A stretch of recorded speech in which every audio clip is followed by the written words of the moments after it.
Yoi, what's up guys? Balik lagi sama Mimin di channel kesayangan kita, Mangaku. Kumpulan para wibu yang tidak bau bawang. Hai. Kali ini Mimin bakal lanjutin alur cerita dari manhwa yang berjudul Solo Leveling.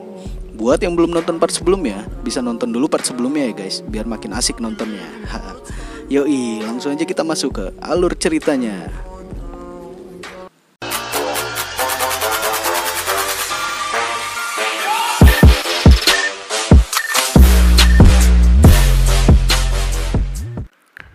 Destruction Monarch terus mencoba menyerang Jinwoo.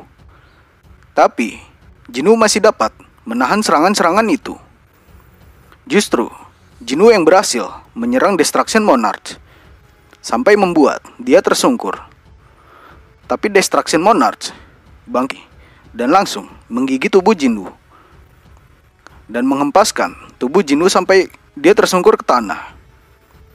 Belum sempat Jinwoo beristirahat, tiba-tiba datang lagi serangan ke arahnya. Beruntungnya Jinwoo masih bisa menghindari serangan tersebut. Dan Jinwoo kini mencoba melakukan serangan balik. Tapi Destruction Monarch terus memborbardir serangannya ke arah Jinwoo. Sampai akhirnya serangan mereka beradu. Dan lagi-lagi Destruction Monarch memanfaatkan keadaan dengan menyerang Jinwoo menggunakan ekornya. Jinwoo yang tidak bisa menahan serangan dadakan barusan langsung terpental. Destruction Monarch pun kembali menyiapkan serangannya ke arah Jinwoo. Dan hujan bola api pun menghujani Jinwoo. Tapi beruntungnya Jinwoo berhasil menghindari serangan tersebut. Kini Jinwoo lah yang memanfaatkan keadaan. Dan benar saja, Jinwoo langsung melesatkan serangannya ke arah Destruction Monarch dan berhasil mengenai sayapnya. Tak berhenti di sana, Jinwoo sudah menyiapkan serangan susulannya dengan menggunakan pedang bayangannya. Tapi Destruction Monarch juga sudah menyiapkan serangan untuk melawan serangan Jinwoo. Dan akhirnya bentrokan dari kedua serangan dahsyat itu pun terjadi. Tapi ternyata serangan tersebut sangat memakan banyak stamina Jinwoo. Sampai akhirnya Jinwoo kembali ke wujud manusianya. Di saat Jinwoo kelelahan, Destruction Monarch menawarkan Jinwoo kembali untuk bekerja sama dengannya. Jinwoo pun menjawab, "Aku tidak berminat bekerja sama dengan monster." Destruction Monarch pun sangat kesal mendengar jawaban dari Jinwoo. Dan dia langsung bersiap untuk menyerang Jinwoo kembali. Jinwoo juga sudah siap melakukan pertarungan kembali. Sampai akhirnya baku hantam antara mereka terjadi lagi. Pertarungan di antara mereka sangat sengit sejauh ini. Tapi Jinwoo yang memiliki stamina terbatas tidak bisa menandingi kekuatan Destruction Monarch saat ini. Sampai akhirnya Jinwoo harus terkena serangan Destruction Monarch. Sambil bertarung, Destruction Monarch terus berbicara meremehkan Jinwoo. Sampai akhirnya Jinwoo berhasil menyerang Destruction Monarch. Tapi serangan tersebut tidak berdampak apa-apa pada Destruction Monarch. Dia pun berkata, "Bukankah menurutmu ini luar biasa? Pertarungan antara api yang terlahir dari kegelapan dan kegelapan yang terlahir dalam cahaya. Namun, tampaknya pertarungan ini akan segera berakhir." Jinwoo pun menjawabnya, "Itu benar. Aku bisa melihat akhirnya." Destruction Monarch mengatakan, "Oh, jadi kau memutuskan kalau memberi perlawanan itu sia-sia?" Jinwoo pun langsung bergerak ke arah Destruction Monarch. Destruction Monarch kembali berkata, "Itu benar. Tidak perlu untuk pasukan Destruction menemukan tempat ini, karena aku akan menaikkan semangat juang mereka dengan memenggalmu, Monarch Dungu." Jinwoo pun berkata, "Matahari memperbesar bayangan." Dan langsung muncul pasukan bayangan milik Jinwoo di sisinya. Destruction Monarch berkata, "Dasar bajingan, akan kucabik-cabik untuk menjadikanmu makanan Drake. Akan kuberikan kematian yang menyiksamu karena masih melawan sang Raja Naga sampai akhir." Jinwoo pun langsung melesatkan serangannya ke arah Destruction Monarch. Dan serangan tersebut berhasil mengenai Destruction Monarch. Jinwoo berkata, "Entah apa kau bisa menyaksikan kematianmu sendiri." Dan terlihat Jinwoo berhasil memojokkan Destruction Monarch. Destruction Monarch berkata, "Aku tidak menduga yang satu ini, tapi seharusnya tidak mungkin terjadi. Ku yakin tidak melihat adanya gate ketika sampai ke sini. Dibutuhkan jumlah energi yang besar untuk menghubungkan kedua dunia. Jadi, bagaimana bisa pasukan Rulers ada di sini? Apa selama ini kau mengincar ini, mengabaikan ruang memanfaatkan bentrokan kekuatan besar kita, dan membawa kawanmu dari dunia lain ke sini? Alasanmu mengacaukan pasukan dan menarikku ke tempat ini. Kupikir tindakanku itu dilakukan karena ingin melakukan pertarungan tanpa adanya gangguan. Tapi, tidak mungkin kau berkomunikasi dengan Rulers." Jinwoo pun berkata, "Ada caranya. Wadah Rulers, wadah yang dipinjamkan kekuatan mereka, masih ada di sini." Destruction Monarch berkata, "Jadi kau menggunakan wadah itu untuk mempersiapkan gate di tempat ini. Kau mendapat cara memenangkan perang, meski kalah dalam pertarungan. Ini kekalahanku. Cuma memperhatikan pertarungan yang kecil ini." Jinwoo berkata, "White Flames Monarch dan Beast Monarch, kau kan orang yang memerintahkan mereka untuk menyerang Shadow Monarch." Destruction Monarch berkata, "Apa White Flames Monarch memberitahumu?" Jinwoo menjawabnya, Asborn minta padaku untuk menyampaikan salamnya. Salam jari tengah untuk Mas Gondrong." Saat Destruction Monarch ingin menyerang Jinwoo, tiba-tiba para Rulers langsung menusukkan pedang mereka pada Destruction Monarch. Di akhir hayatnya, Destruction Monarch berkata, "Dunia dipenuhi dengan cahaya terang dan bayangan gelap. Dari awal, aku tidak punya kesempatan untuk menang. Aku akan menunggu dalam peristirahatan abadi. Bukan peristirahatan abadi ciptaanmu itu. Kita akan bertemu lagi." Jinwoo pun menjawab, "Jangan khawatir, aku akan segera menemuimu lagi." Dan akhirnya, Destruction Monarch lenyap. Seorang Rulers menghampiri Jinwoo dan berkata, "Kau sudah mengakhiri perang. Entah bagaimana caraku menyampaikan rasa terima kasihku." Jinwoo berkata, "Entah apa ini bisa dibilang menyampaikan rasa terima kasihmu, tapi aku punya satu permintaan." Rulers itu menanyakan permintaan apa itu. Jinwoo mengatakan, "Kalau ini sesuatu yang cuma bisa dilakukan olehmu untukku." Rulers itu berkata, "Akan kulakukan dengan segenap kekuatanku untuk membantumu." Jinwoo berkata, "Sekali saja, bisakah kau menggunakan Grail of Reincarnation sekali lagi?" Rulers itu mengatakan, "Maksudmu? Kau bertanya bisakah menggunakan Grail of Reincarnation untuk memutarbalikan waktu?" Jinwoo pun mengiyakannya. Tapi Rulers itu menjelaskan bahwa jika kau memutarbalikan waktu, kesadaran dari sosok yang kuat akan tetap tersisa. Kau masih mau melakukannya, meski tahu kalau Monarch yang sudah mati akan hidup kembali dengan membawa ingatan di kehidupan ini. Jinwoo menjawabnya, "Itu benar. Ketika waktunya sudah putar balik, ku ingin kau tidak mengirimkan siapapun ke bumi. Akan kuhadapi sendiri para Monarch dan pasukannya di celah dimensi." Rulers itu bertanya, "Kau bersedia melakukan perang dengan dirimu sendiri? Apa alasanmu melakukan ini? Kami sudah menggunakan Grail of Reincarnation berkali-kali, tapi ini hasil terbaik yang bisa didapatkan."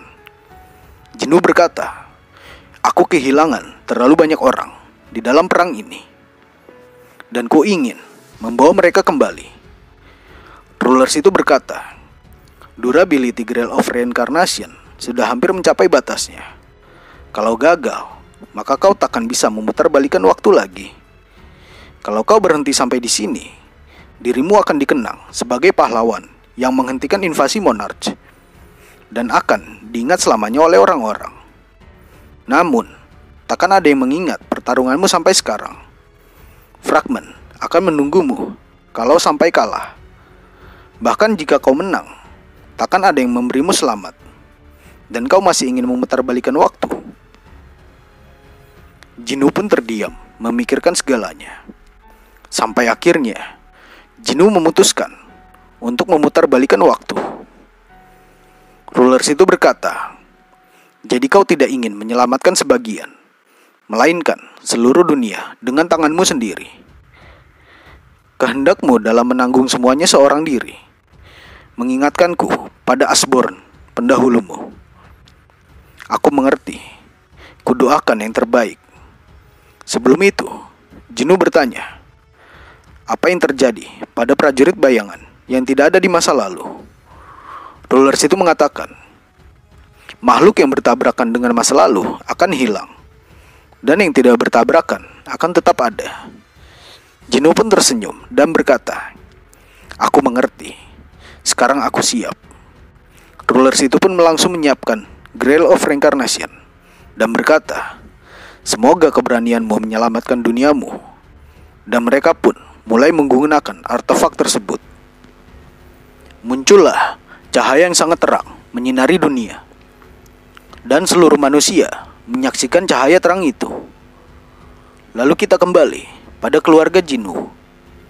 Terlihat Jinna yang sedang membangunkan Jinwoo, tapi Jinna terlihat seperti masih anak-anak, yang berarti Jinwoo sudah berhasil memutarbalikkan waktu.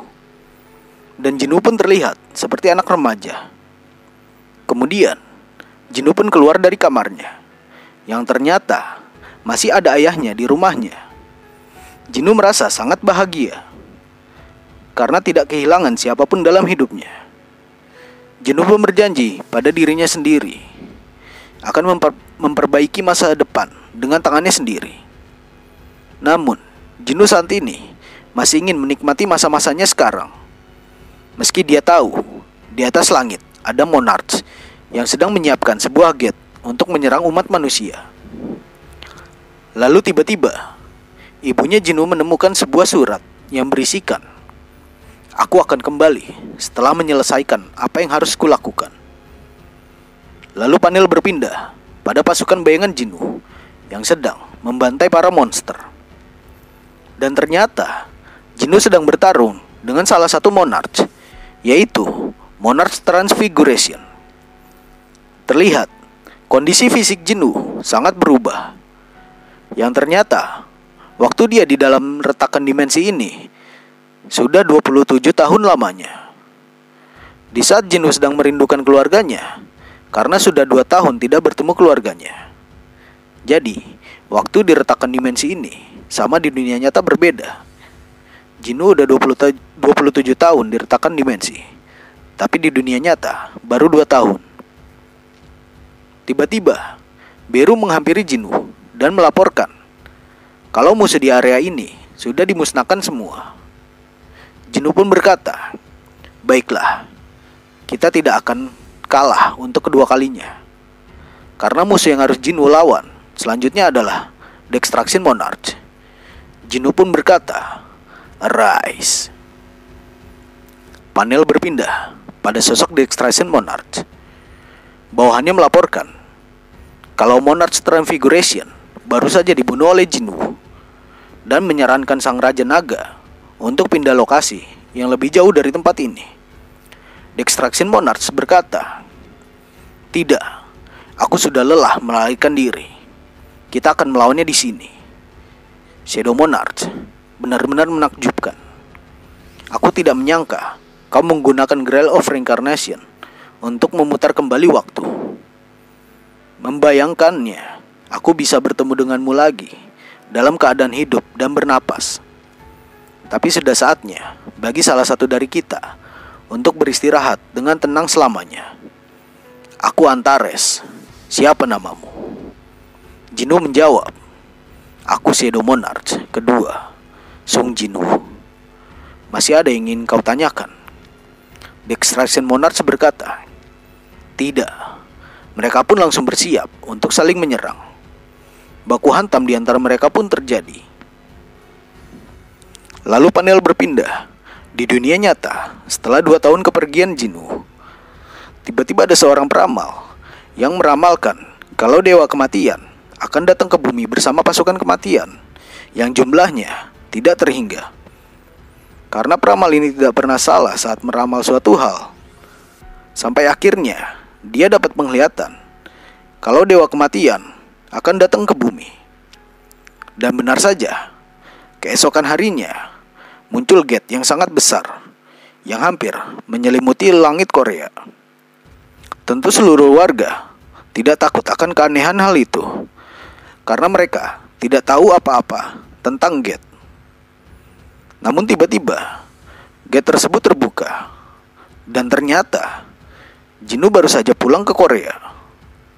Sesampainya Jinwoo di Korea, Jinwoo langsung disambut oleh seseorang misterius, dan dia berkata, "Kami sangat senang Anda telah kembali dengan selamat.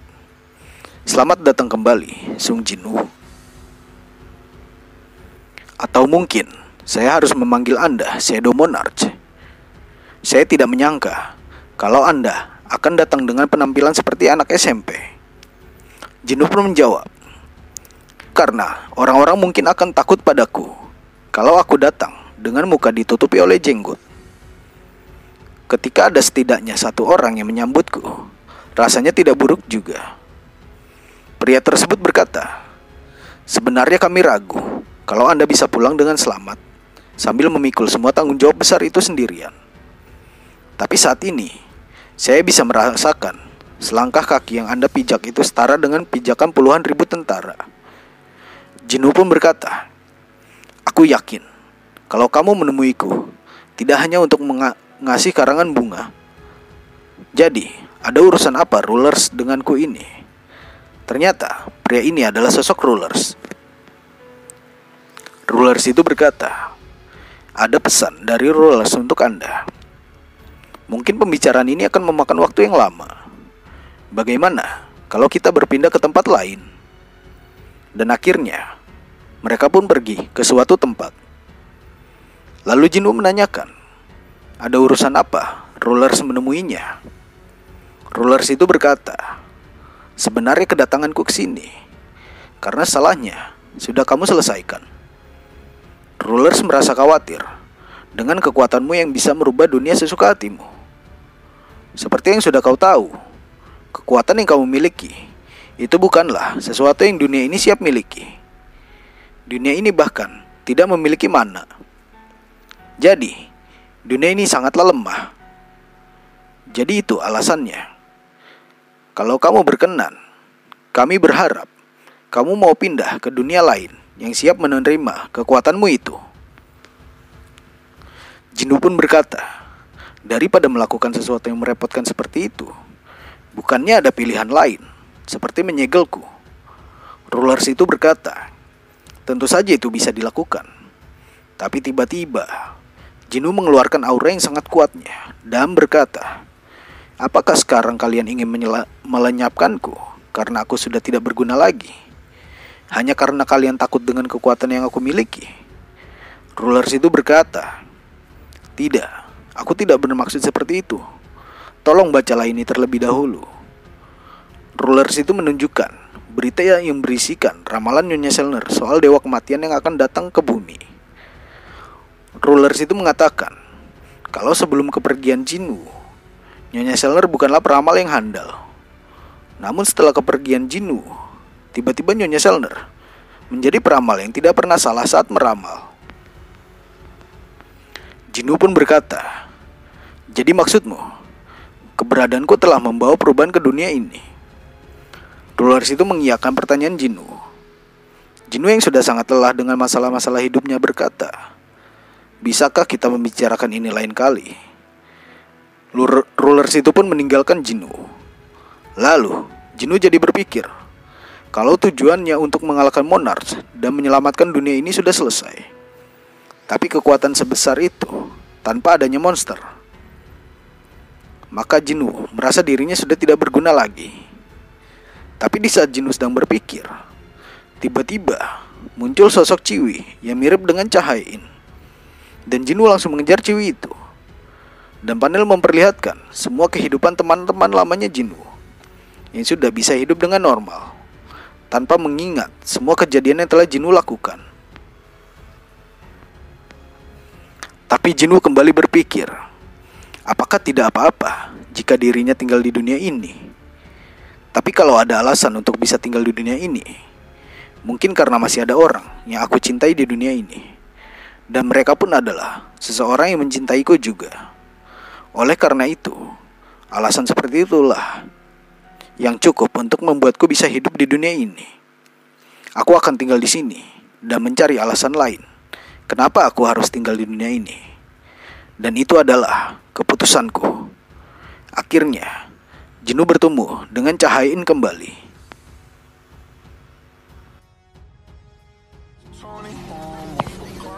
Oke guys, segitu dulu alur cerita dari Jinwoo ya. Kita lanjut di part selanjutnya. Dan jangan lupa like, komen, dan subscribe-nya ya guys. Bye-bye.